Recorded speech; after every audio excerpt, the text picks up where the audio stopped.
How you doing? I am just going to do a quick little video kind of doing a wrap up of all of my October reading.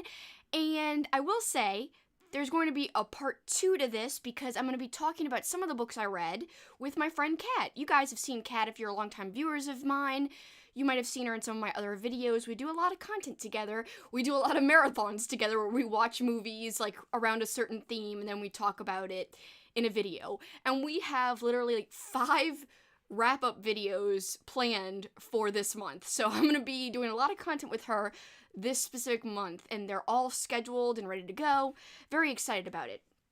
So like I said, part 2 will be all the books that we had in common for our readathon that we did in October, but this is part 1, and I'm going to discuss all the books that I read that she did not read. We had quite a few books that were not in common, and short stories. Alright guys, so if you missed my whole readathon announcement for October, it was all based on horror movies. The prompts themselves were based on movies. But of course, it's a readathon, so you read. You don't just watch movies or anything. And in fact, I didn't really watch any of the movies that I based prompts off of, so it is what it is. I still was thematic with, the prompts themselves. Okay, so let's go through it real quick. So my first prompt that I made with Kat for this Halloween Horror Movie Mania readathon was, it's Halloween, I guess everyone's entitled to one good scare. Read a book or story set on or around Halloween time. And so for that one, I read The Halloween Tree by Ray Bradbury. And this is one of the books that I'm going to talk about with Kat, because she also read it. And so I'm not going to say much about it, except that I really did like it. And the most I'm going to say is, it's wonderful, the language is beautiful, but sometimes the book's greatest strength, which is the beautiful language, is also its biggest weakness, I think, or at least the part that makes it hard to read in terms of, he kind of goes on, Bradbury goes on for a little bit, and then you're like, what is he talking about again? So I will say, it's great to read, it's thematic, it's perfectly seasonal, but then, you kind of get lost in it a little bit. So it's a strength and a weakness, the language. Alright, but I loved it. I loved the book. It's a perfect Halloween read. The next prompt was based off of the movie Pumpkinhead, and it was read a book or story with a pumpkin on the cover. And for this one, I read Halloween Night, which is a point horror story, and this is by R.L. Stine. Obviously, you guys can see, hopefully the glare is not too bad, you can see that it is a pumpkin on the cover, and that's what the prompt says to do. And this one was good, but it could have been a lot better. There was nothing wrong with it, though. I know what to expect going into these reads, these YA 90s books. Basically, they're all a little corny and campy, but they're very fun. And they're also very nostalgic, so I'm not disappointed at all. But I think I gave it a 3.5-star rating on Goodreads, and I rounded it down. Just because you can't do half stars officially on Goodreads. So yeah, it was a good time, but I wish there was even more Halloween-related stuff in it, because there wasn't. Now, I kind of listened to some of this on audiobook. It was actually like a YouTube video where they had the actors acting it out. The funny thing is, I noticed while I was trying to read along with the audio is that it's not word for word, the YouTube audio that's up there for free. So, if you're going to YouTube trying to listen to this on audio, beware that it's not word for word. They leave off some stuff. It's kind of almost abridged in a way. But still, had a fun time with this one. I love R.L. Stine, so it was a good time. Okay. And I do have some show and tell to show you guys as we keep, I guess I'll do little breaks in between talking about the books. I am kind of bummed that October's over. It felt like it went by really, really quickly, and I wish I got to do even more thematic things. But I got to buy one thematic thing to kind of treat myself near the end of the season, and I bought a pumpkin purse. So it's still got the plastic on it because I'm going to store it and use it special for next October. But yeah, look at this. So look, the freaking zippers are leaves, pumpkin leaves. There's a stem here, and oh my gosh, yes. So wonderful, so magical. So I'm pretty excited about this. Also, it comes with a shoulder strap. So right now you could use it as a clutch, but you could also put a strap on it and have a pumpkin around your shoulders.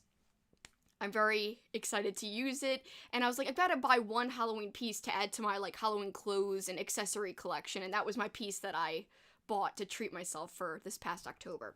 Back to the books and stories. So the third prompt was based off of A Nightmare on Elm Street. Read a book or story in the dark to elicit nightmares, and that's what kind of ties it back into the movie. Alright, for this one, I just read a quick short story, and it was part of the Stephen King collection Night Shift. I read Children of the Corn, which is very short. It's actually just under 30 pages. I gotta say, I am amazed at how different the short story is compared to the movie. One, the main difference really is not important, but the couple in the short story, they're kind of fighting and not getting along, and they're even talking about divorce, whereas the couple in the movie is more... So the book, they're not getting along. The movie, they are getting along, and they're like, all lovey-dovey, and, she's singing to him, like with a candle, because I think it's his birthday in the movie. But anyway, so the relationship is not good in the book. It's not that big of a difference, it really doesn't matter, but just, it's so, obviously a short story has to be expanded upon to become a movie. There's just not enough content there. So it was just really cool to see the differences, and I do feel like there's not a lot of the evil kids. You don't really get a close-up glimpse of the evil kids. Like, we do see Malachi, and we do see Isaac, but not very much. And Malachi is different too. So yeah, read the short story if you guys have not, because it's just fun to compare and contrast. It's just a lot different than the movie. There's a lot more I could say, but I don't want to spoil anything. Alright, so I actually read a few short stories, but we'll get there out of this book for my readathon. I felt like I was kind of cheating by reading short stories instead of reading full-on books, but at the same time, I was like, well, I have to read so much, I gotta save some time some kind of way. So it allowed me to read more by picking some short stories to fit my prompts versus books.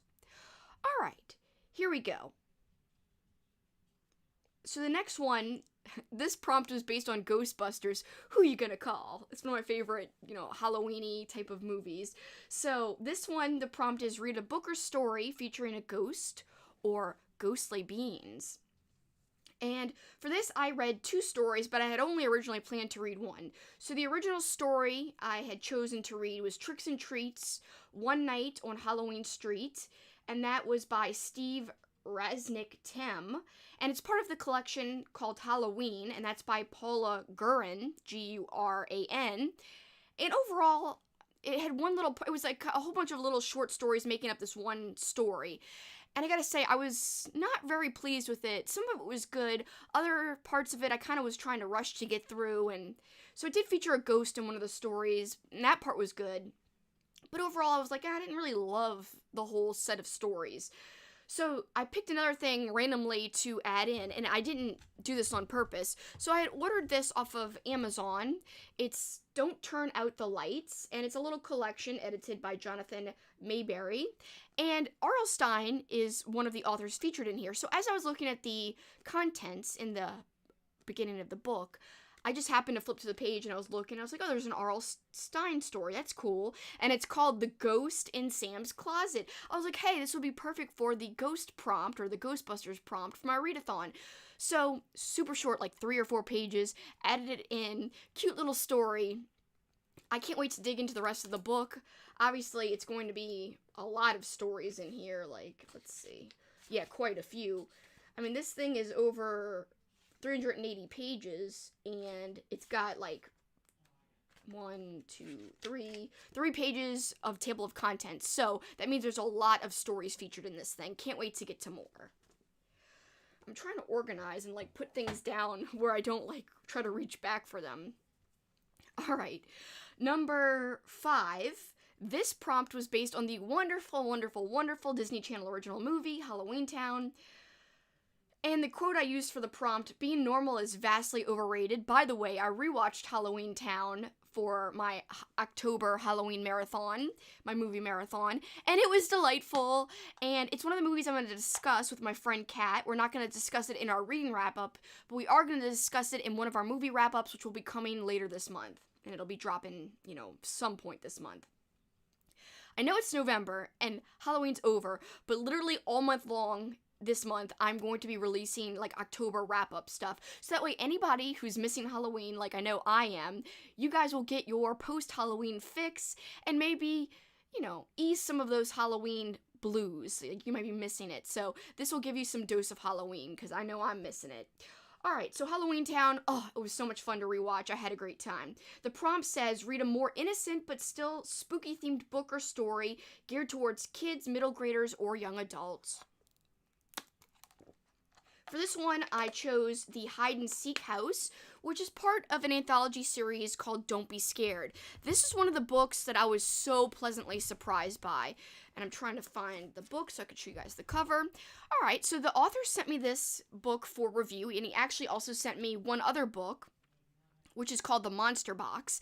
I can't wait to get to that one after reading this one. Loved the characters, loved the story. I don't know, I really liked this book. I'm not saying I wasn't expecting it to be good, but I didn't have high expectations. I was like, let's just see how I like it.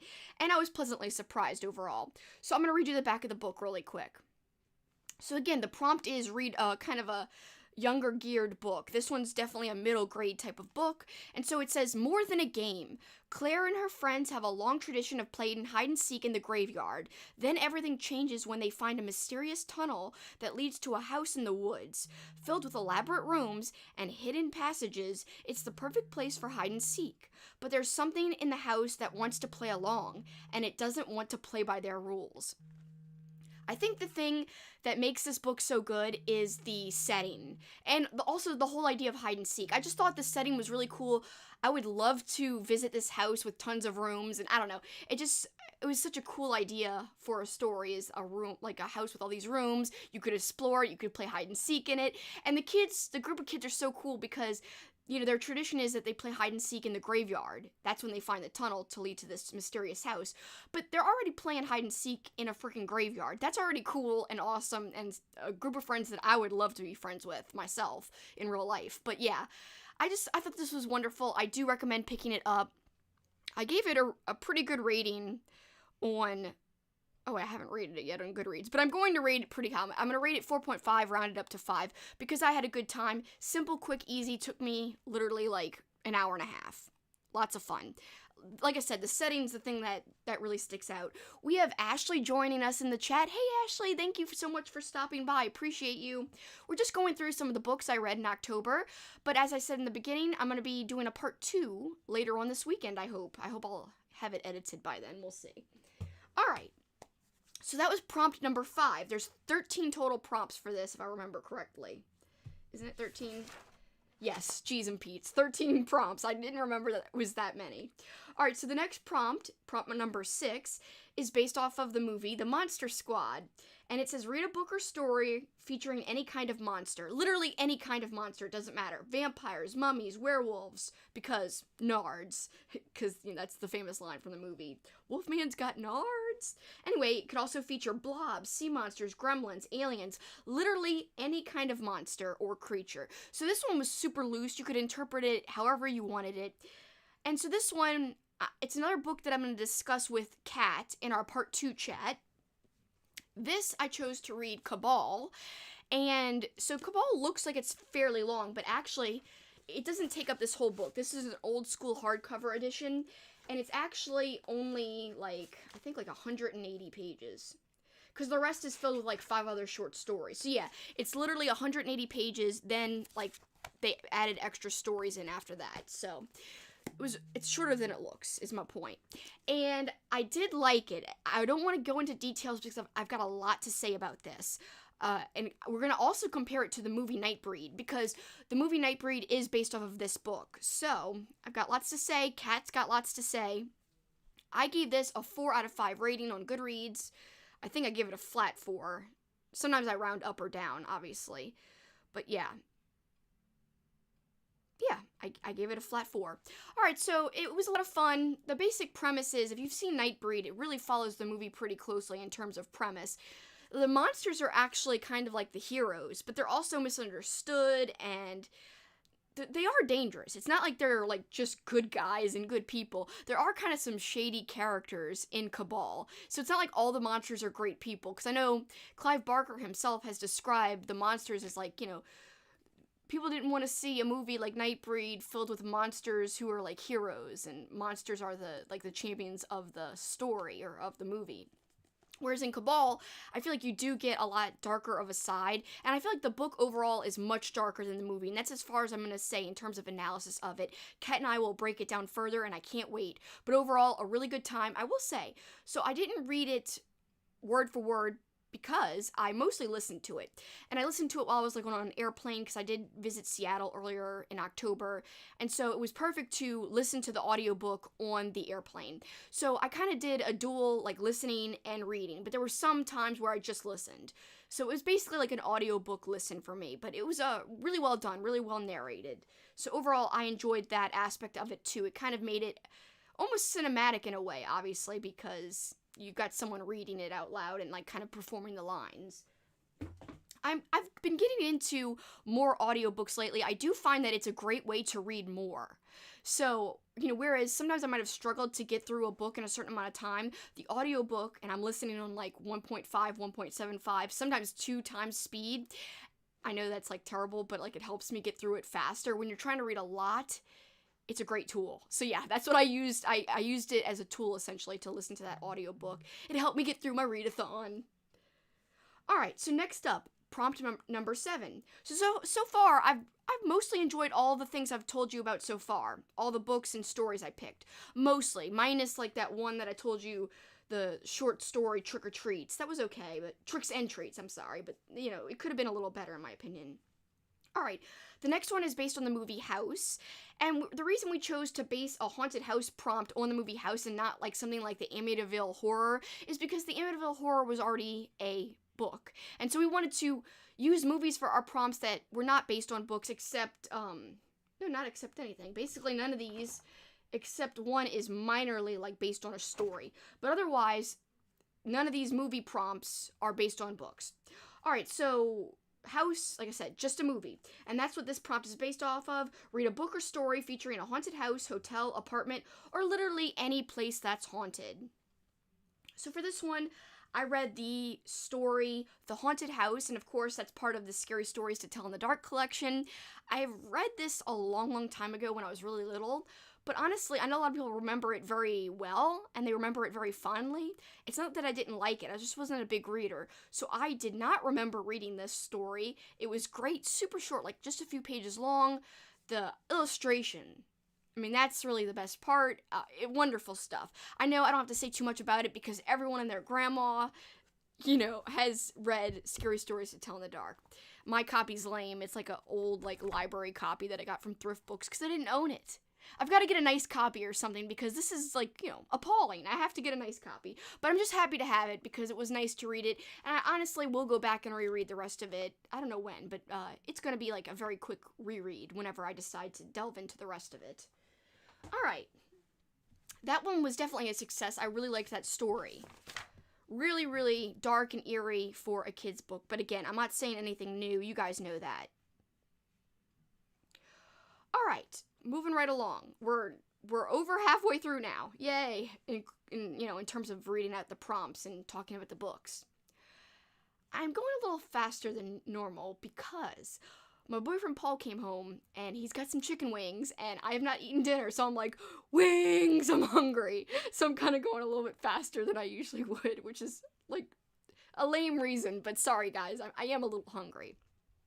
He just got back from work, so that's why I didn't eat earlier. You could be saying, to yourself, Kelsi, why didn't you eat earlier? Well, the food wasn't here. That's why I didn't eat earlier. It is what it is. I did have some caramel popcorn to hold me over, which is not food. It's kind of like dessert. Whatevs. Alright, so prompt number 8. And this one's based on one of my favorite movies of all time. This prompt is based on the movie Suspiria. And Suspiria obviously features some stuff about witchcraft. And so the prompt is kind of the prompt has to do with witchcraft then. Read a book or story that features witches, wizards, or any kind of magic or black magic. For this one, I was going to read The Witches by Roald Dahl, but I didn't get to it because I didn't have enough time. And when I was planning out my readathon, I knew I probably wouldn't be able to get to another book, a full-length book. Even though it's not super long, it is a kid's book, but still. it's not like, 10 pages, 20 pages. It's long. It's like 100 pages at least. So I had a backup story planned out, and my story that I chose to read to fit this prompt was Helluloid. It came from the multiplex 80s Midnight Chillers. So it's a collection of stories. I wish I had the cover to show you guys. I don't have the physical book. I read it like on Kindle. So the cover is so cool. The cover has like, this like 80s looking girl like in like a theater with like monsters around her, I think. It's awesome. I can't wait to dig into more of this collection because I liked this story quite a bit. I liked it than the other short story that I read from The Halloween by Paula Gurin. I didn't like that story I read from that collection as much, but this one I really liked. And like, 80s chiller type of stories, 80s kind of like movie type of vibes. You can't go wrong. Like, this was perfect. This was a lot of fun. So I'm glad I picked that one. I can't wait to get to the rest of it. I can't, like, recommend the whole thing because I haven't read the whole thing. But I definitely liked this story in particular, and that is what I can comment on is this particular story. Did have something to do with witchcraft, but I don't want to give anything away because, I don't know, I thought it was a clever story. I thought it was interesting and fun. All right. So, what do you look like? It depends on who is looking. That is the quote I chose to represent this next prompt, which is based off of the movie, The Mothman Prophecies, which, honestly, to me, is one of my favorite, like, I guess you could call it comfort movies that I like to watch around October time. I didn't watch it for the last few years, but that's because I'm waiting so that when I do rewatch it, it's like a, it hits me with a bang because I haven't seen it in a few years. There was a couple of years I watched it like every year in a row. When you start to do that, even though you love the movies and you're rewatching them on purpose because, obviously you have a fondness for them, they still, eventually lose their effectiveness and they kind of become a little too familiar. Not that I'm going to forget anything from the Mothman Prophecies because I've seen it so much, but anyway, it's still going to be a little bit better of a punch when I eventually rewatch it, maybe in like a year or two. Alright, so this prompt says, read a book or story featuring something unexplainable, mysterious, or eerie. This was one of our loosest prompts in terms of you could literally interpret that any way you want. You could literally almost pick anything and it would most likely fit this prompt. Alright, so what I chose for this, it was based off of an Instagram post I saw Cameron Chaney from Library Macabre post on his, like I said, Instagram. And he had talked about how he really enjoyed this book, The Last Night of October by Greg Chapman. And I was like, this sounds interesting. I looked up the premise, and I was like, even more interesting. And I could tell by the description that this would fit the prompt about something mysterious or unexplainable. Like I said, most books would fit this prompt. So that's why this was one of the best prompts in terms of, it could kind of give people a little bit of freedom with the Readathon TBR. You could do anything with this. Here is the premise. I wish I could just summarize these in my own words, but I'm not the best at that, so sometimes I just go for reading the back of the book. That way you guys can like really get the true gist of the story. 70-year-old Gerald Forst dreads Halloween. And I dread reading because I'm bad at reading out loud, but that's neither here nor there. Anyway, Gerald dreads Halloween. Every year on October 31st, a lone child has knocked on his door, a nightmarish reminder of a tragedy from his past. As each Halloween came and went, Gerald has been able to keep his door locked and the monstrous memory at bay. But the ravages of emphysema have left him a disgruntled and feeble-minded old man. When a new hospice nurse named Kelly arrives unexpectedly to replace his regular nurse on Halloween, Gerald is caught unaware, and before he can warn her, Kelly invites the threat into his home. The horrors that unfold will be no trick, and the only treat the child will accept is the old man's soul. Before the night ends, Gerald will have no choice but to bring his dark secret into the light. This was dark, this was kind of sad, this was a perfect October read. And the funny thing is, so I told you guys, that it's really good, really, quick to read, by the way. It's only not even 100 pages. It's 80 pages long. That's nothing. The foreword is actually by somebody who I read another book by, or another story by, right? Didn't I read another story by this person? Yeah, I just don't know. I can't remember the name of the story. But anyway, the introduction's pretty good, too. And I gotta recommend this because it totally met all my expectations, because I had rather high expectations after seeing that Instagram post. It met them. This was great. Definitely fit the vibe of Halloween time and October time, obviously, because it takes place on Halloween. I don't know, it was more than just your basic Halloween story, because I feel like it had some kind of message behind it as well. There was some heart to it, some sadness to it. Yeah, it was good. I gotta say, yeah, I recommend it for sure. Okay, so number 10. This One Night Changes Everything for Me. This was a prompt based on a great movie that I don't know a lot of people talk about. I mean, I don't really hear a lot of people on HorrorTube discussing this movie. So this is based on, like I said, the movie that I really like, that I think is underrated, House of the Devil. It's a glorious movie. It was not shot in the 80s, but it's made to look like it was shot in the 80s. So this is read a book or story set in the 80s, published in the 80s, or a book that has an 80s feel or vibe. Or I gave people the option, they could also read a book or story having to do with cults or something like devil worship. For this one, again, this is another one of the books that I'm going to kind of mention with Kat, but we already had a whole chat about it. So if you go on my YouTube channel and search for my Halloween playlist at the very top of my channel page, it's all the Halloween content that I made this month. And one of the videos is me and Kat chatting about Cycle of the Werewolf and Silver Bullet, which is the movie based upon this short story. It's not really, it's a short novella, really, not a story, but it does have these great, God, it has these amazing illustrations in it. Let me find a good one. Ooh, here's a good one. These werewolves, damn you, lighting. These werewolves are like in a church and like there's flames and really neat. I love the way it's illustrated. But again, we talked about this already, and so please go check out that video if you haven't seen it already. We're really happy with the way it came out, and we'll mention it quickly again when we have our part 2 chat coming up this weekend. Alright, moving right along. Only 3 more prompts left to talk about. So the next one is a prompt based off of the movie Color Out of Space. Now this movie was based on an H.P. Lovecraft story, and I tried not to pick movies that were based on stories or books. However, this is the one exception, because we're not really talking about the story itself. We based the prompt more on the color palette of the movie. So nothing to do with like the story. So the prompt is read a book with a bright or neon colored cover. Because Color Out of Space, the color palette is really bright pink.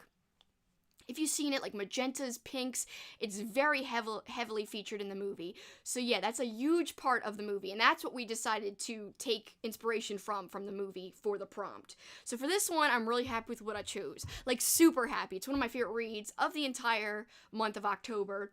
This was a book also recommended by Cameron Chaney. This was The Halloweeners, and it's part of the Monster Street series. There's a series of 4 books. I have them all. I've only read one other one. It was one about camp.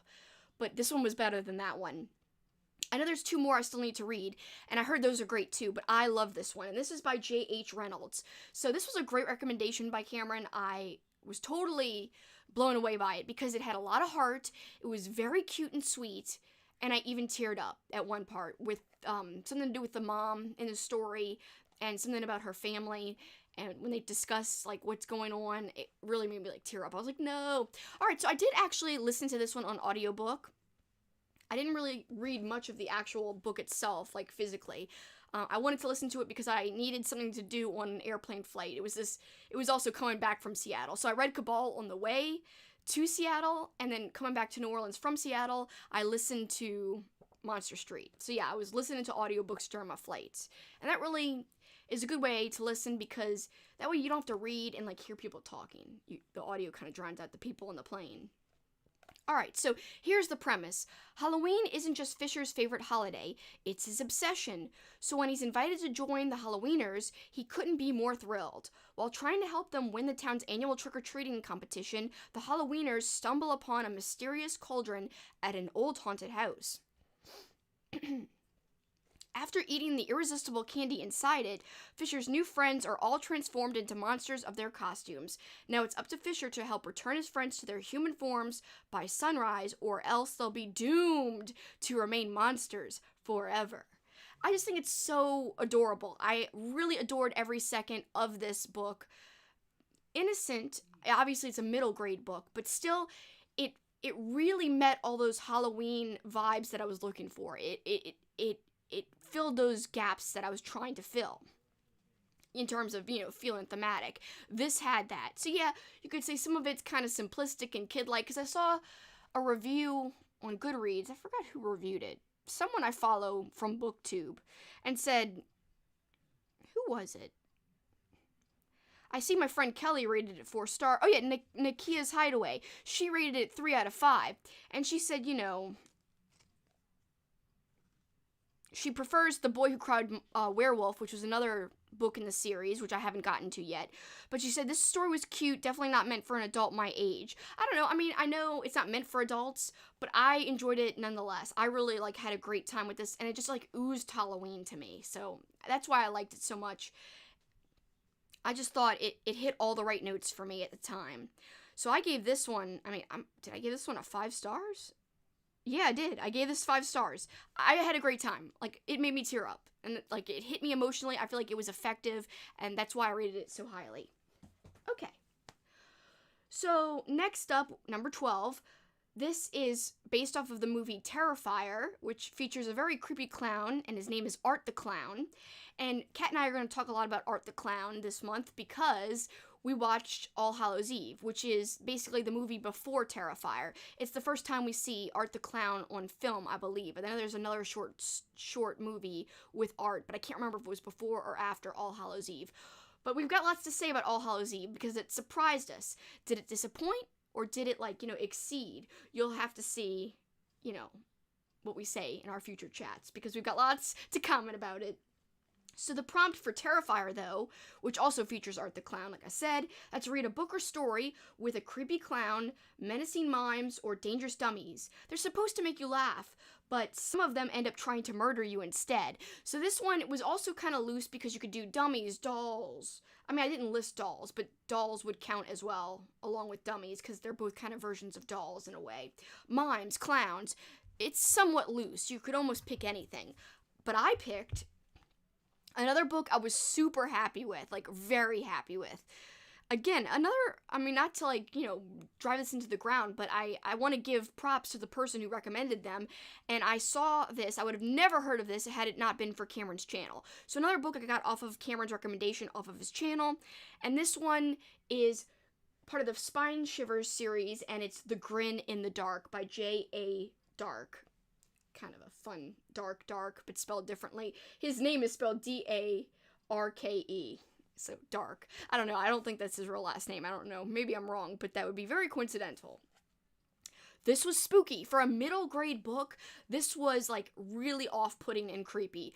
Maybe it's because I don't like clowns, and they do kind of freak me out because they're just, I don't know, very weird.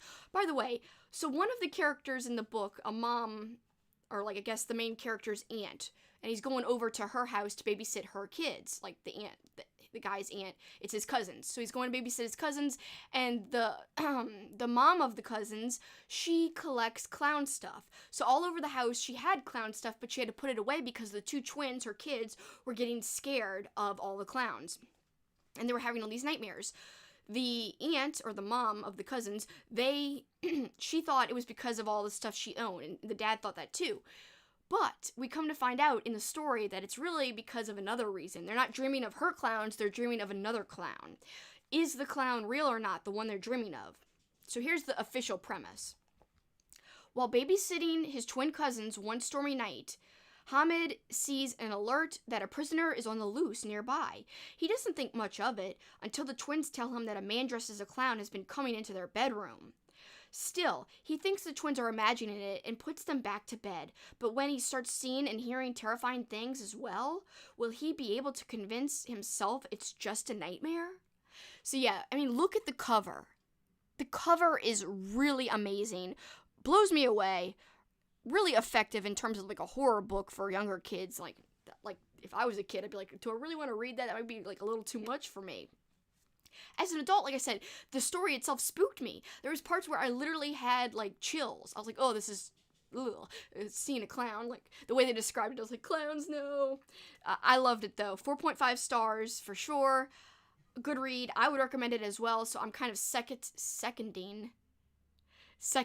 I think that's how you say it. I cannot pronounce stuff. If you guys have been long-time viewers of me, you know this.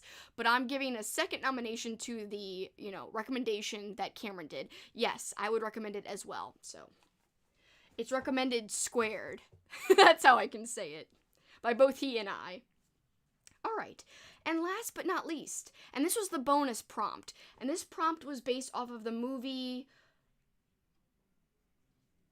I almost lost my place. This is based off of the movie The Last Exorcism. Now you might be saying, why did you choose The Last Exorcism and not The Exorcist, which is the way more famous possession movie? Well, The Exorcist, like I said, is based off of a book, and I was trying to avoid the movie prompts, being based off of books. So it wanted to be a movie that was just a standalone movie, not based off of a story or a book. And so The Last Exorcism just is a movie. So it says read a book or story that features an exorcism or some kind of possession. So I read 3 little stories for this. And the first one is from the collection The Moon Will Look Strange by Linda E. Rucker.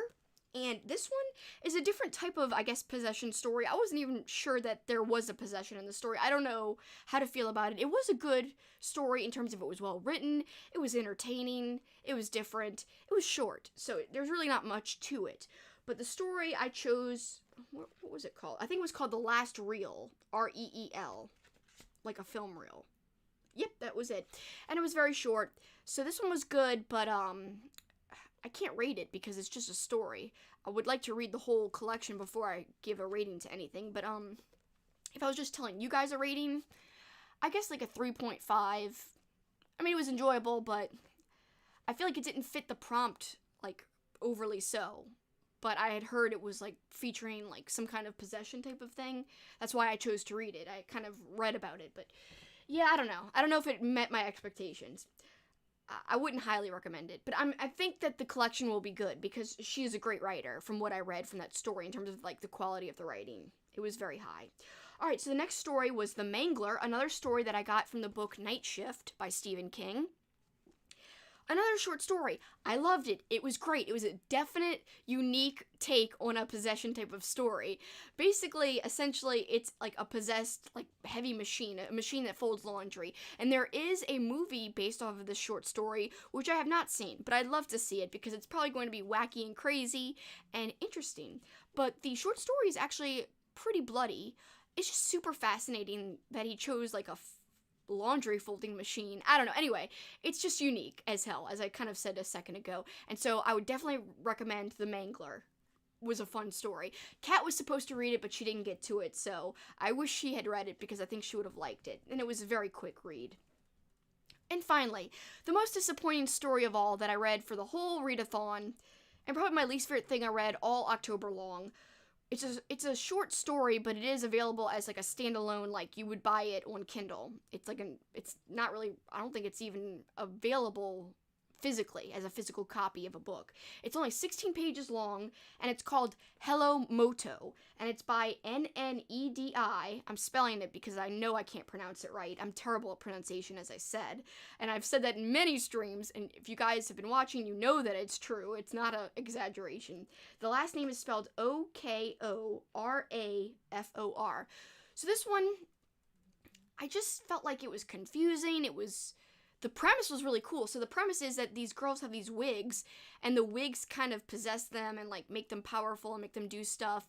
But, like, it could have been so much more, and it could have been executed a lot better, a lot cleaner. I did not like it. I was like, this could be so much better. The premise was so genius. I love the premise of, like, you know, the wig kind of taking over, because, you know, it's a part of them, and it kind of represents, like, whoever's wearing a wig kind of becomes a different person. You know, it's kind of like dressing up. You become somebody else. You can change, you know, who you are, not just your looks.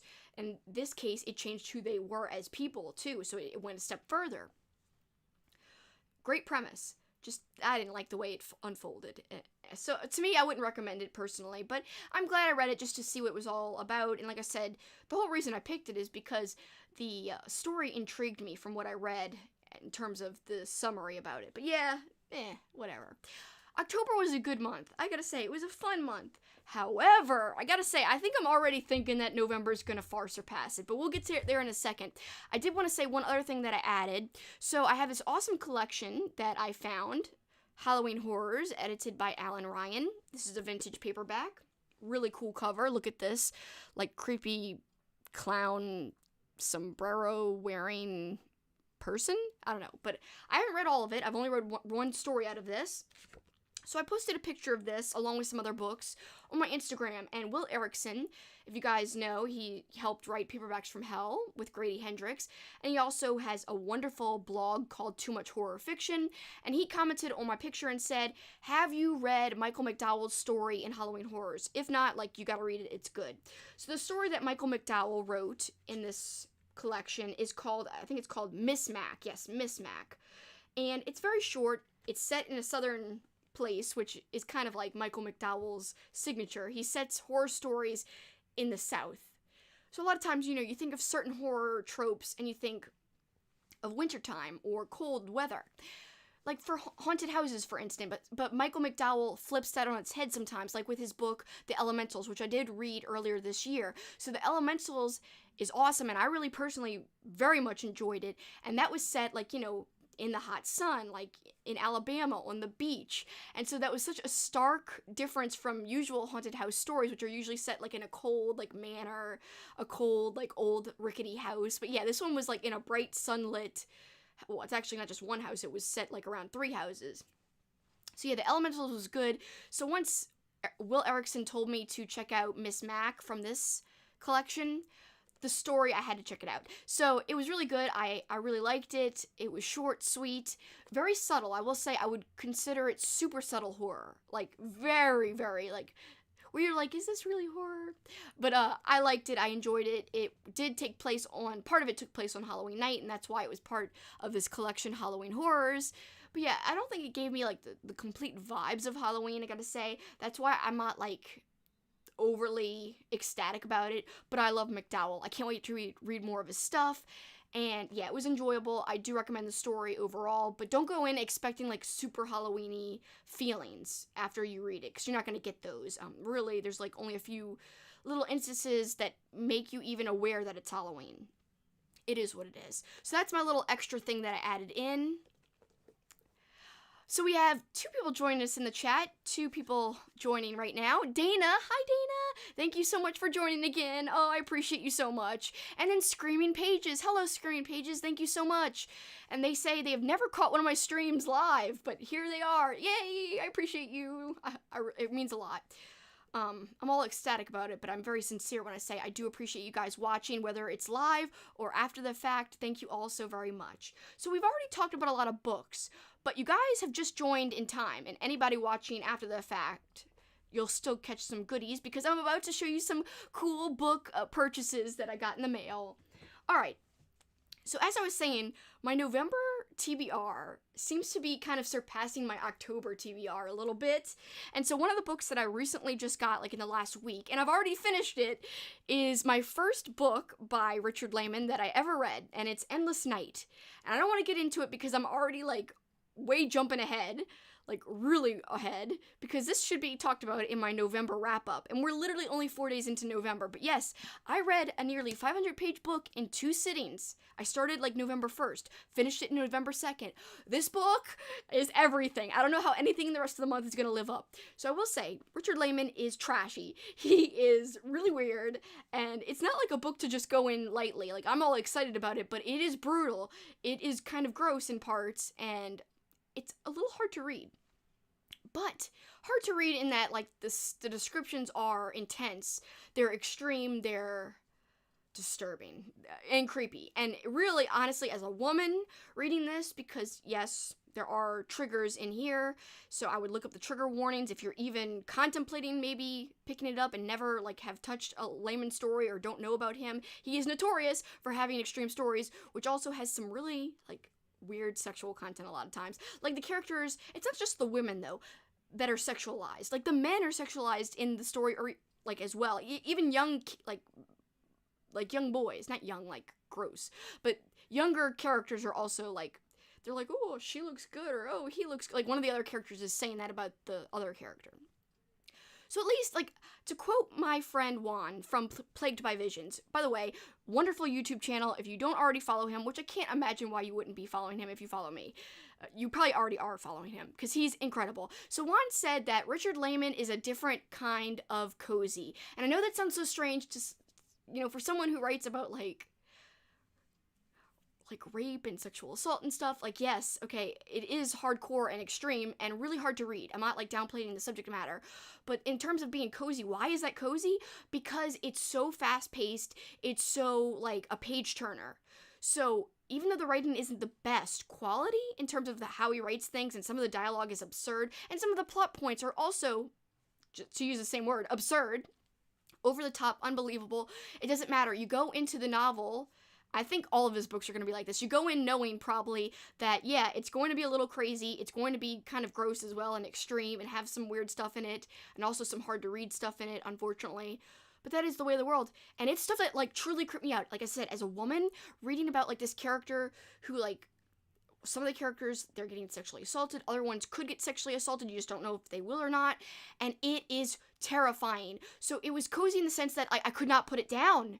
It was one of the most exciting reads I've read in months. In months! At 500 pages, I flew through it. At one point, he's not watching right now, so I think I can say the story, but, like, Paul got scared because he thought I was in trouble because he was in the other, well, he was outside in the backyard, the door's open. I was in the living room, not too far away. I literally was like, no! I, like, screamed, no, it's something that happened in the book, and he came running in and was like, what's wrong? And I was like, it's just the book. Nothing's wrong. So anyway, he is weird, like, just to quote Screaming Pages, I believe he's talking about Layman. Yes, he's weird, but awesome. Yeah. I agree. That's the perfect description. Weird but awesome. Yes. 100% yes. Perfect description. Because it was weird. There were weird parts. Like, I think I even read this on Goodreads before I started it, so it's not like I thought this quote was enough to remember. I only remember it because I read this quote on Goodreads first. So, a line of dialogue in the book. I'm about to say movie. I don't know why I've got movies on the brain, but let me look it up because it's right on Goodreads right here. It's about a hot dog. And it's very stupid, but, like, it didn't stick out to me while I was reading it, and it only stuck out because I already had seen it on the Goodreads review by somebody else. Risk is the mustard on the hot dog of life. So, yeah, that's pretty weird. It's so dumb. I know I'm, like, way jumping ahead into November, like, wrap-up, but I don't care. I've got to shout from the rooftops about this book. I cannot wait to dig into more Richard Layman. I know that sounds, like, extreme, but, like, I don't know. Like, I had a good time with this, and it's my first novel, so I can't really compare it to anything else by him in terms of, like, you know, is it kind of like all of his other work? Which I think it is, because I saw Juan, and that's how I knew that I might like it, because he said, so when you go into a Layman novel, if you can almost, like, suspend your disbelief and just not think, you will enjoy it. You're along for the ride. And it doesn't matter how unbelievable it starts to get, and how many turns it takes. I don't know. Like, you just like, if you can do that, then you'll like it. And so I knew right away, like, I think I'll like it. I know what to expect going in. And yeah, so pretty much my expectations were not only met, but exceeded. Because I thought I was going to like it, but yeah, I gotta say, I can't wait to get to more because it was just like, I haven't felt like this about a book in a while. I mean, I've only been reading for like 2 years, but, you know, you don't get those, like, uber page turners that often. At least in my opinion, you don't. I mean, I can't remember the last book I felt like this about. I don't know. I'm really trying to remember. Like, I love Stephen King's The Stand, which was double the size of this book, over 1,000 pages. But I wouldn't call it a page turner. It was a lot of character development that was awesome. The ending fell flat. Whereas this, it was like I had to know what was going to happen. I had to keep reading. I didn't care how tired I felt, whatever. So you just rarely feel that way. Like, I know I felt like that about My Best Friend's Exorcism, which, by the way, I'm going to talk about with my friend Kat in our part 2 wrap-up, because although it wasn't part of my October readathon, My Best Friend's Exorcism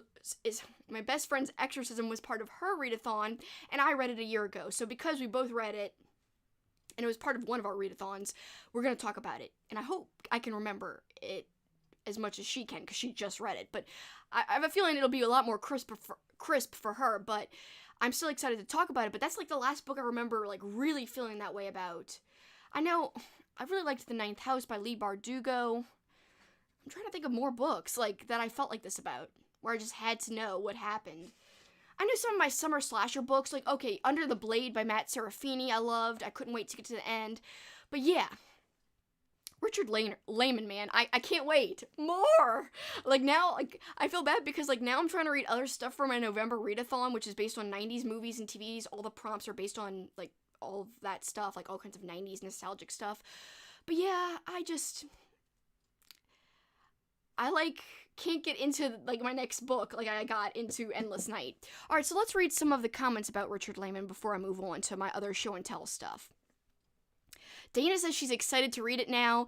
She says she lives for Lehman's stuff. His books remind me of watching a B movie. That's a good comparison for sure. I do agree with you, Dana. It is kind of like watching a low-budget movie. I will say, to play devil's advocate, there are people who don't like Lehman who thinks that it doesn't matter if you compare it to a B movie, it's still not good. So I just mentioned Will Erickson, who recommended Miss Mack, the story by Michael McDowell, to me. He said, read that story.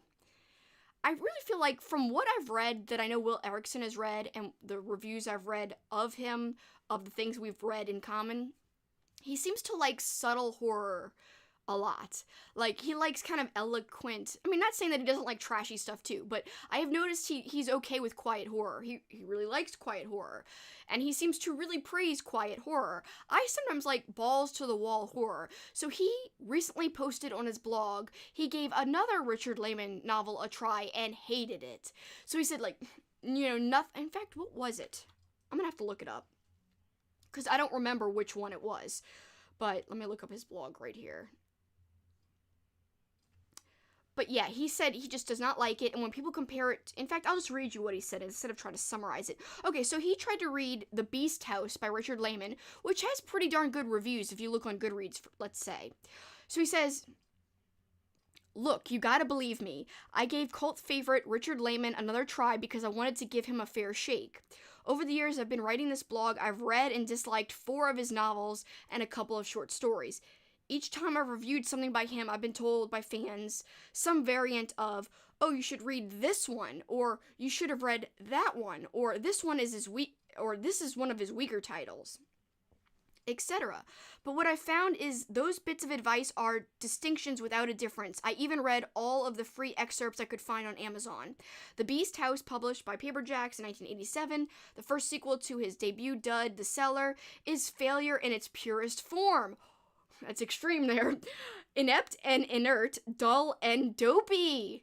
Like, that's like some powerful statements about the book, about the writing. I have not read it, so I don't know, how accurate is this statement. I mean, it's all opinion, so it's subjective anyway, but, I know some people love this book. Like I said, I wish I could comment on it myself, but all I can comment on is the one that I've read, which is Endless Night, which I personally loved, and I gave it 5 stars. Or actually, I gave it 4.5, rounded up to 5, but almost 5. Alright, he said, here's the part he says about a B movie, and he writes more about it than just this, but where is it? I often find a defense of Lehman made that his books are akin to B movies. To me, this kinship argument is disingenuous at best and simply ignorant at worst. I don't agree. Lots of B movies are made with skill, care, and good sense. I mean, Jesus Christ. Raiders of the Lost Ark is a B movie. Halloween is a B movie. Reanimator, Evil Dead, B movies, all are fun. Unconcerned with good taste, the filmmakers knew the limit and knew precisely when to go above and beyond. Gleeful, rebellious, anarchic, even. Lehman is a dreary hack producing no-hearted novels that have all the energy of nursing home inhabitants after a hot lunch and a game of cribbage. Like, I do love his writing. I mean, even if I don't agree with, like, the analysis, you can't beat Will Erickson's writing in terms of, his review. It's wonderful. I just like the way he talks about things. I recommend Will's blog. I don't care if we might disagree. I don't care if you guys and him might disagree. I think it's definitely worthwhile. He's an expert in vintage horror, and his opinion is valuable and awesome. And even though we don't agree all the time on what we think about books, because I've just noticed that I don't agree with him all the time, I still really enjoy reading what he thinks about things. And I take his recommendations into consideration. It's not like I ever, like, that's why I read Miss Mack. It's not like I, like, shoo it away. I love his recommendations, and I like his blog very much. Alright, so to go back to what Dana was saying, she says it's like a B movie, but I agree with her. I don't think I think it's like a good B movie because, yeah, there are problems and there's weird stuff, but it is entertaining. And when you get to the core of a B movie, like Will was saying, it's entertaining, made with fun and love and care. So this, you could criticize the writing all you want, but I still think it was made with care. And it's still got qualities that people obviously like, or he wouldn't have fans. Anyway. Lots of sexual stuff, usually in his books. If that bothers someone, stay away from most Lehman books. She is right. There is a lot of sexual stuff. And I noticed that from this only read I've done of his. I just, like, brush it off. It doesn't bother me. Like, whatever. There's weird sexual stuff, and then there's, like, sexual assault stuff, too. So there's two kinds of weird sexual stuff. We also have Horror Gardener in the chat. Thank you so much, Horror Gardener. I'm sorry, guys, if you are leaving new messages. I have not seen the new messages. We got Richard in the chat here. Lehman's books are great. If you like his books, try Bentley Little. I do want to read Bentley Little. That is definitely on my to-be-read list. I don't know what I want to start with. Richard, what would you suggest I start with in terms of Bentley Little stuff? Because I definitely want to get to him. But yeah, I just thought it was so entertaining. I really can't fault it for the weird stuff. Alright, oh, here's a great comment. Horror Gardener, you've got a great comparison here. If you want the same 80s B-movie feel, then check out all of David Sodergren's works. He is my current go-to for fast-paced horror. You're right. I forgot. So I did read one of his books recently and loved it. So I gotta agree with you there, Horror Gardener. You are absolutely 100% right. I can't believe I'm blanking on the name, which is so dumb. I just read this. It was a very busy month for me in September, which is when I read this. The Forgotten Island. I want to read Night Shoot next. So both books are by David Sodergren. I loved The Forgotten Island, but here is a great kind of example of how people don't agree, and it's perfectly fine to agree to disagree as long as you guys do it in a respectful way, and that's what I always try to do if I disagree with somebody. So I read this book because I knew that the Horror in 24 book club, who do great wrap-up videos on YouTube, and they also have an Instagram page, check them out, they were reading it for their book club pick for the month of, I think it was September, and so I dug in. I go to watch some of their chat, which is going to talk about the book and what everyone thought.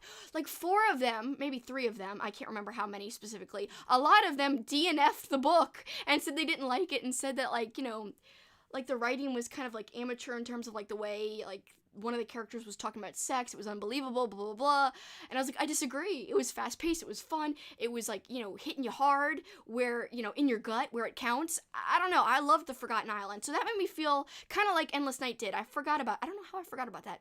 It was also very fast-paced and like, oh, what's gonna happen next, and when things really picked up near, like, the beginning of the story, it was like, whoa. I will say the big difference between the two books, The Forgotten Island and Endless Night, is that Endless Night, the action starts on page 3. The Forgotten Island, there is some action at the beginning, but then it turns to character development for a little while, and then it turns back to the action. So there's some, character development. But even Endless Night had some sections where it slowed down, where you were kind of following the characters and, like, seeing how they interact. And, there was a section, this is why it didn't get a 5-star rating, where the characters in Endless Night were just talking about, like, shooting a gun and, like, how to do it. And I was like, I'm over this. It was only, like, 3 pages long, but I was like, these don't need to be in here. Anyway, there was a reason it was in there, but I didn't like that part of the book because it was just slower. Otherwise, the whole thing was like, pardon my expression, but balls to the wall crazy, going full speed, over 100 miles per hour, really fast. Yeah, so I gotta say, I liked both of the stories, but this is a perfect example. The Horror in 24, a lot of the people did not like The Forgotten Island, whereas I loved it, whereas Horror Gardener loves David Sodergren and The Forgotten Island and all of his works. I can't wait to get to Night Shoot. I'm really looking forward to it. But yeah, now I want to buy more of Lehman's books. In fact, I do have one. I'm going to show some books that I bought recently. Where'd it go? Well, I may or may not be able to show it to you because I don't know if I have it in my show and tell stack, but I bought A Night in the Lonesome October, which I can't wait, and of course that's by Lehman as well. I can't wait to get to that one. So I do want to read The Halloween Mouse, which is by Lehman as well, but it's more of like a kid's story, and I love mice. Like, I had pet mice a couple of years ago when I was in college, more than a couple of years ago now, but because I'm in my 30s now, but yeah, so back in college I had pet mice, and so I'm really very partial to stories featuring mice or movies featuring mice. Mouse Hunt is kind of like the exception because the mouse is the bad guy, but it's still a fun and funny movie. But yeah, it's not like a feel-good movie. But I would love to get my hands on the Halloween Mouse, but as Dana is saying in the chat right now, she's saying that book is super expensive. Yeah, I looked just yesterday. It was like $89. I can't even believe it. Screaming Pages says parts of Night in the Lonesome October, like where a character's walking at night, are really cozy, and it's not a spoiler. That is awesome. I'm excited because, yeah, like Juan, to go back to Plagued by Visions, what he said, parts of his books are cozy and that you could just sit back, relax, and know that you're in for a fast, fun, no thinking really required good time. And I think that's what I consider cozy. Why not? There's different kinds of cozy, but that's one kind. Another kind is like the kind that's like, somebody is, in a cozy house by a fire and drinking tea, and, there's pumpkins and graveyards, and that is cozy too. This is just a different level of cozy, different version. But yeah, Dana, I'm trying to get my hands on the Halloween Mouse. Way too expensive, so bummed. I love mice. I had 6 pet mice at one point. I had 4, then I rescued 1 from my cousin who was not taking care of her mouse, so that was 5. Oh wait, no, I'm sorry, I had 3, then I got the 4th one that I rescued, then I got 2 more. Those were jerk mice, but whatever. That's neither here nor there, but yeah. My mice, I miss them. Richard says The Store was his favorite book by Little. I'm sorry, I'm getting, congested. I'm still getting over being sick, guys. I was sick all of October. It was horrible. But yeah. So, I will check out The Store. I definitely want to get to it. I think I have one of his books that I found at a used bookstore, but I can't remember which one it is. It's not The Store, but I will definitely dig into The Store for sure. Okay. All right. Oh, Screaming Pages says they just subscribed. Thank you so much. I appreciate it. All right, guys. Let's talk about some things that I picked up from Amazon, and I don't think I have any vintage stuff, but here are books that I just bought that I'm really excited about. Oh, one is vintage. Yeah! Alright, so I was trying to fit this in October, but I didn't get to it. This is Moonbane by Al Sarantonio, and alright, let's take a look at the cover real quick. So a rocket ship, space, and werewolves. You can't go wrong. A lot of fun. Someone recommended this to me on Instagram, and so I bought it, and I'm going to read it. I just don't know when, but I would love to maybe get to it by January or February at the latest. It's going to be a blast. I might even do like a werewolf-themed month at some point, but I would hate to have to wait to read it till that month, because I've got a lot of stuff planned for the next few months, so it'll be a while, but we'll see when I could squeeze this in. I don't know, but it looks marvelous. It looks absurd, actually, but in a good way. Alright, I got stacks of books everywhere. Alright. Oh, here we go. I told you.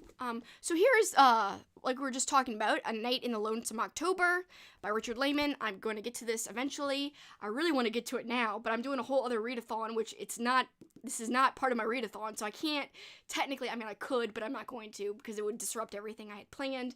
So yeah, I'm gonna force myself to wait, but as soon as I get the chance, maybe next month, no, not next month, because I'm doing December stuff, so maybe in January, I can get to this. January is kind of like my first free month of just mood reading, where I could, read whatever I want.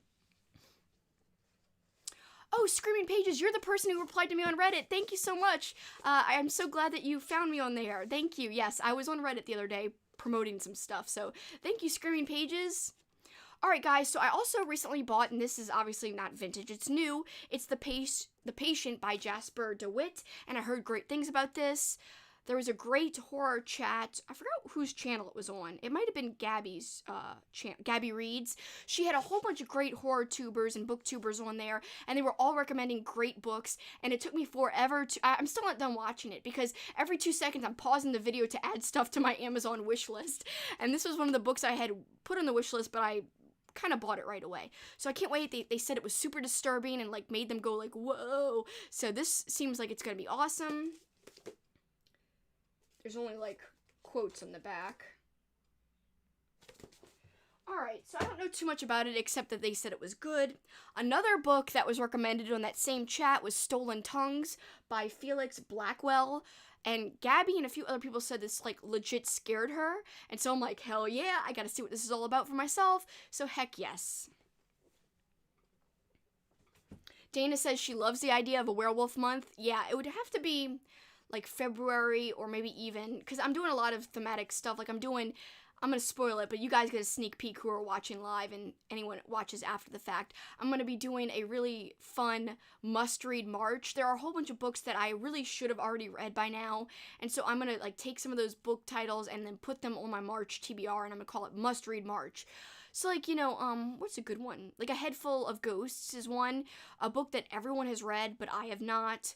The Girl Next Door by Jack Ketchum is one of the ones that everyone has read, but I have not. And so those are books that are going to be heavy, but books that I feel like I have to read and should read, and, like, everyone else has read them. I might add Clown in a Cornfield. I love Adam Caesar. I read Video Night by him and loved it. And so more people have read Clown in a Cornfield than Video Night, so I feel like I have to read that one. When I say have to read, it's not like I feel pressure to, but it's like stuff I want to get to anyway, but I feel like I have to read them sooner rather than later because I kind of want to be like up to date more with what everyone else has read too, but I already want to read them regardless, but yeah. Alright, what's next here? Okay, so a Christmas-themed book, and I don't mean to be talking about Christmas. I know it's not even Thanksgiving yet, but I'm already trying to plan ahead, and it helps to plan ahead sometimes just to be, I don't know, on top of things. Especially when you do so much content-related stuff. You have to be on top of stuff. So I bought Secret Santa, and this is by Andrew Schaefer, and it says, "The gift that keeps on giving." That's the tagline. I heard about this, before I even found Cameron's channel, but I know he recommended this as well. Can't wait to get to it. I'm going to try to do it this December. Should be a lot of fun. And Christmas books are kind of the theme because I just bought these because, like I said, I'm preparing for December. So I read the first book by this editor. She did a whole other collection of stories about Krampus, and Krampus, of course, is kind of like this awesome, like, Christmas. He's not like a demon, but he's kind of like a Christmas. I guess you could call him like a demon or a bad guy, but he like enforces Christmas law. So he's kind of like a darker side of Christmas that we don't really get talked about. He's not talked about it very much, but he is talked about more today than ever before because movies have brought him into the forefront, like the Krampus movie that was released not too long ago, like a couple of years ago. Anyway, Kate Wolford, she did a whole collection that me and Kat read last year and loved. So this is her second collection about Krampus, and I can't wait to get to this. So it says, "He sees you when he's creepin', Tales of Krampus." Again, this is her second collection of Krampus tales. So I had to buy that because I loved her first one. Alright, so this is Season Creepings by Ronald Kelly, and I'm really excited because I heard this is awesome, very thematic. Collection of stories, tales of holiday horror, should be perfect for December. I read Nosferatu, of course, that's like, it's supposed to kind of be symbolic of Nosferatu, but the book Nosferatu is like a license plate spelled out, and so I read that by Joe Hill last year in 2020 and loved it. I love that book. So this is the prequel, and it's more of like a comic book style, kind of like a graphic novel style, and it's Wraith, and it's, like I said, it's the prequel to Nosferatu, and as you could see, here is the car, here is the license plate that the book refers to, and here is the bad guy right over here. And so I can't wait to get to this. I think it's going to be a lot of fun, and it's like Christmas related because it all takes place at this like kind of mystical area that's bad called Christmas Land. So yeah, I'm gonna have to tell my friend Kat, remind her about this because we could read this together. Ashley said she loved Clown in a Cornfield and that it was a fast-paced read for her. I'm glad to hear it, Ashley, because that makes me excited to dig into it. I can't wait. And Dana says she loves Adam Caesar's books, sent a signed copy of Clown in a Cornfield to her when she was going through a chemo. Oh, I'm so sorry you went through chemo, Dana. I didn't have any idea. So sorry. So glad you're doing okay, I hope. Such a sweet guy. Haven't read Summer Job yet. It's a witchy book. Oh, I really want to read lots more by Adam Caesar. Also, Screaming Pages is asking, is Video Night by Adam Caesar sort of 80s? Yes, lots of 80s movie references, definitely has an 80s vibe. I would say totally nostalgic, yes. His books are kind of 80s-ish, and at least in terms of Video Night. I heard Clown in a Cornfield has like an 80s slasher vibe. I don't know if it references 80s, but Video Night does reference 80s in terms of like movies and movie titles. And it's great, it's good, it's fun. I really liked it. It's kind of like alien horror, if that makes sense, and there's some body horror in it that's really disturbing, but in a good way. Yes, Screaming Pages, you might love Video Night. I would totally check it out. And here is a kid's book, but a kid's book by a horror author. This is Robot Santa, and it is a sequel to another Dean Koontz book that is also a children's book. So again, this is the sequel to Santa's Twin, which my friend Kat and I read last year for Christmas. We had a whole Christmas fun list filled with movies and books that we were going to watch and read. And this was one of the books we read, Santa's Twin. So I ordered the sequel because I loved Santa's Twin so much. Totally recommended. So yeah, it's for kids. It's a picture book, but it's got some spooky flair. Really not spooky, more of like dark flair, I guess you could say. Yes, it is good. I recommend it. It was such a good time. It rhymed too. Santa's Twin rhymed. I don't know if this one does. I'm sure it does. Everything rhymed, and it was so creative. The rhyming, I would have never been able to come up with the story fit and the rhyming fit, and I wouldn't have never been able to be that creative. So Dean Koontz knocked it out of the park with Santa's Twin. Can't wait to see if Robot Santa lives up to it. We'll see. So before I lose my voice completely, I'm about to sign off. I just wanted to tell you guys thank you so much. I really appreciate you guys. So glad you're doing well, Dana. She's saying she's fine now. Oh no, she had stage 4 cervical cancer. Finally beat it this August. Oh, congratulations, Dana. Love you. So glad you beat it. That's great to hear. You deserve all the good things because you're such a sweetheart. So glad you beat it, Dana. We'll be keeping you in our thoughts. I say we, me and everybody in the chat, I'm sure. Keeping you in our thoughts to make sure, you stay cancer-free, because that is awesome that you beat it. Love you. And I love you for always, being so supportive of me. It means a lot, because you're so fun and awesome. And thank you all who are in the chat right now, and all of you who might be watching after the fact, I guess you could call it, on demand, even though it's not really technically on demand. Whatever, what else do you call it? After. Thank you all very much, no matter when you watch. I appreciate you all. I know that you give your valuable time, and this has been over an hour long. I meant to do a short one because I'm hungry, but I had so much fun showing you guys my new books, and I kind of went crazy with that layman discussion, but I really enjoyed that novel. It took me by surprise just how much I liked it, So guys, thank you. I appreciate ya, and for this time, that's it for me, but till next time, keep on killing it. And I will say, so next time, what you guys can expect from me, like I said, I'm going to try to aim to release a video Sunday, and it'll be me with my friend Kat. I'll edit our conversation, and we'll talk a little bit about the Halloween Tree, Clive Barker's Cabal, and also, what else? Oh yeah, My Best Friend's Exorcism by Grady Hendrix. Those are the 3 books that she and I read for our readathon that we had in common, that we both read. So we'll go into much more detail on those 3 books, and also a little bit more about Cycle of the Werewolf by Stephen King, because we read that and we watched Silver Bullet. But again, there's already a video up on my channel, as I said earlier. But till next time, just to reiterate, keep on killing it, guys. Appreciate you guys. Have a good night, and see you Sunday, I hope.